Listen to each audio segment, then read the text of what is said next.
সারা দেশের এমপিও শিক্ষকদের জন্য বড় ঘোষণা। জরুরি বৈঠক শেষে নতুন সিদ্ধান্ত জানালেন মির্জা ফখরুল ইসলাম আলমগীর। জাতীয়করণ শুরু হচ্ছে, বিস্তারিত পুরো ভিডিওতে।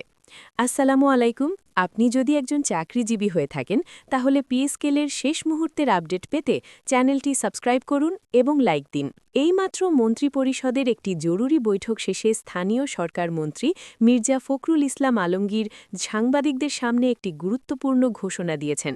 সারা দেশে সকল এমপিওভুক্ত শিক্ষকদের ধাপে ধাপে জাতীয়করণের আওতায় আনার সিদ্ধান্ত নেওয়া হয়েছে। দীর্ঘদিন ধরে দেশের বিভিন্ন প্রান্তে এমপিওভুক্ত শিক্ষকরা যে দাবি জানিয়ে আসছিলেন, সেই দাবির দিকেই যেন এবার বাস্তব পদক্ষেপ নিতে যাচ্ছে সরকার। বৈঠক শেষে মন্ত্রী বলেন, শিক্ষার মান উন্নয়ন, শিক্ষকদের আর্থিক নিরাপত্তা এবং সরকারি শিক্ষা ব্যবস্থাকে আরও শক্তিশালী করার লক্ষ্যেই এই উদ্যোগ নেওয়া হয়েছে। এই ঘোষণার পরই দেশের বিভিন্ন জেলায় শিক্ষক সমাজের মধ্যে ব্যাপক আলোচনা শুরু হয়েছে। অনেকেই এটিকে শিক্ষকদের জন্য একটি ঐতিহাসিক সিদ্ধান্ত হিসেবে দেখছেন। বাংলাদেশের শিক্ষা ব্যবস্থায় এমপিওভুক্ত শিক্ষা প্রতিষ্ঠানগুলোর ভূমিকা অত্যন্ত গুরুত্বপূর্ণ। শহর থেকে শুরু করে গ্রামাঞ্চলের অসংখ্য স্কুল, কলেজ ও মাদ্রাসা এই এমপিও ব্যবস্থার মাধ্যমে পরিচালিত হয়ে আসছে। কিন্তু দীর্ঘদিন ধরে এসব প্রতিষ্ঠানের শিক্ষকরা সরকারি শিক্ষকদের মতো সুযোগ সুবিধা পান না বলে অভিযোগ করে আসছিলেন।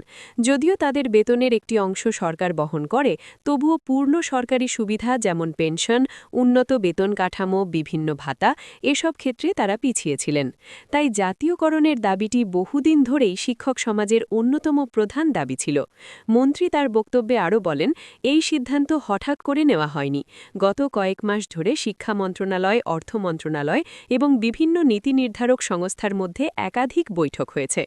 শিক্ষকের সংখ্যা, বাজেটের সম্ভাব্য ব্যয় এবং বাস্তবায়নের ধাপ সবকিছুই বিস্তারিতভাবে পর্যালোচনা করা হয়েছে।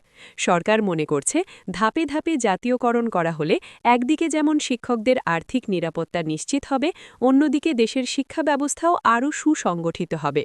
তিনি আরও জানান, জাতীয়করণ প্রক্রিয়া বাস্তবায়নের জন্য একটি বিশেষ কমিটি গঠন করা হবে। এই কমিটি এমপিওভুক্ত প্রতিষ্ঠানগুলোর তালিকা, শিক্ষক কর্মচারীর সংখ্যা, অবকাঠামো এবং প্রয়োজনীয় বাজেট নির্ধারণ করবে। এরপর পর্যায়ক্রমে বিভিন্ন প্রতিষ্ঠানকে জাতীয়করণের আওতায় আনা হবে। প্রাথমিকভাবে যেসব প্রতিষ্ঠান দীর্ঘদিন ধরে ভালো ফলাফল করে আসছে এবং শিক্ষার মান বজায় রেখেছে, সেগুলোকে অগ্রাধিকার দেওয়া হতে পারে। বিশেষজ্ঞদের মতে, যদি এই পরিকল্পনা বাস্তবায়ন করা যায় তাহলে দেশের শিক্ষা খাতে একটি বড় পরিবর্তন আসতে পারে। কারণ বর্তমানে অনেক মেধাবী শিক্ষক শুধুমাত্র আর্থিক অনিশ্চয়তার কারণে অন্য পেশায় চলে যেতে বাধ্য হন। কিন্তু জাতীয়করণ হলে তাদের চাকরির নিরাপত্তা বৃদ্ধি পাবে এবং শিক্ষার মান উন্নত হওয়ার সম্ভাবনাও বাড়বে। একই সাথে শিক্ষার্থীরাও উপকৃত হবে, কারণ স্থিতিশীল শিক্ষক মানেই ধারাবাহিক শিক্ষা কার্যক্রম।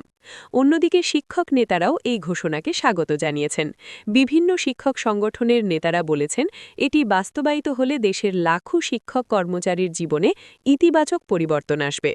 তারা আশা করছেন, সরকার দ্রুত একটি সুস্পষ্ট রোড ম্যাপ ঘোষণা করবে এবং জাতীয়করণ প্রক্রিয়া শুরু করবে। তবে তারা এটাও বলেছেন যে ঘোষণার পর যেন বিষয়টি দীর্ঘসূত্রতায় না পড়ে, এ বিষয়ে সরকারকে আন্তরিক থাকতে হবে। এই ঘোষণার পর সামাজিক যোগাযোগ মাধ্যমেও ব্যাপক আলোচনা শুরু হয়েছে। অনেক শিক্ষক তাদের দীর্ঘ সংগ্রামের কথা স্মরণ করে আবেগঘন প্রতিক্রিয়া জানিয়েছেন। কেউ কেউ বলছেন, বছরের পর বছর আন্দোলন, মানববন্ধন এবং স্মারকলিপি দেওয়ার পর অবশেষে তাদের দাবির প্রতিফলন দেখা যাচ্ছে। আবার অনেকেই জানতে চাইছেন, কবে থেকে এই জাতীয়করণ কার্যকর হবে এবং এর প্রক্রিয়া ঠিক কিভাবে শুরু হবে। সরকারি সূত্রগুলো বলছে, খুব শীঘ্রই একটি নীতিমালা প্রকাশ করা হতে পারে, যেখানে জাতীয়করণের ধাপ, সময়সীমা এবং প্রয়োজনীয় শর্তাবলী উল্লেখ থাকবে। সেই নীতিমালার ভিত্তিতেই ধীরে ধীরে বাস্তবায়ন শুরু হবে। এতে শিক্ষা খাতে নতুন একটি যুগের সূচনা হতে পারে বলে মনে করছেন সংশ্লিষ্টরা। এদিকে ঘোষণার পর শিক্ষা বিশ্লেষকরা বলছেন, যদি এই জাতীয়করণ পরিকল্পনা বাস্তব রূপ পায় তাহলে দেশের শিক্ষা ব্যবস্থায় একটি বড় কাঠামোগত পরিবর্তন ঘটতে পারে। কারণ বর্তমানে এমপিওভুক্ত প্রতিষ্ঠানের শিক্ষকরা সীমিত সুযোগ সুবিধা নিয়ে কাজ করলেও জাতীয়করণের আওতায় এলে তাদের বেতন, বেতন ভাতা পদোন্নতি এবং অবসর সুবিধা অনেক বেশি সুসংগঠিত হবে। এতে শিক্ষকতার পেশা আরও সম্মানজনক হয়ে উঠবে এবং নতুন প্রজন্মের মেধাবীরা এই পেশায় আসতে আগ্রহী হবে। একই সাথে শিক্ষা প্রতিষ্ঠানের আনুষ্ঠানিক ব্যবস্থাপনাও আরও স্বচ্ছ ও জবাবদিহিমূলক হওয়ার সম্ভাবনা রয়েছে। শিক্ষক নেতাদের একটি অংশ জানিয়েছেন, বহু বছর ধরে আন্দোলন, আলোচনা এবং দাবি দেওয়ার পর এই ঘোষণা এসেছে।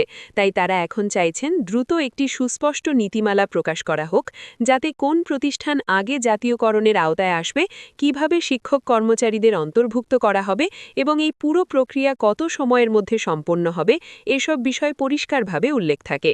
তাদের মতে যদি ধাপে ধাপে পরিকল্পনা বাস্তবায়ন করা হয়, তাহলে খুব অল্প সময়ের মধ্যেই দেশের শিক্ষা খাতে ইতিবাচক পরিবর্তন দেখা যেতে পারে। সবশেষে স্থানীয় সরকার মন্ত্রী মির্জা ফখরুল ইসলাম আলমগীর বলেন, সরকার শিক্ষকদের ন্যায্য অধিকার নিশ্চিত করতে প্রতিশ্রুতবদ্ধ। দেশের ভবিষ্যৎ প্রজন্ম গড়ে তোলার পেছনে শিক্ষকদের অবদান অপরিসীম। তাই তাদের জীবনমান উন্নত করা এবং শিক্ষা ব্যবস্থাকে শক্তিশালী করা সরকারের অন্যতম অগ্রাধিকার। এখন সবার নজর সরকারের পরবর্তী পদক্ষেপের দিকে।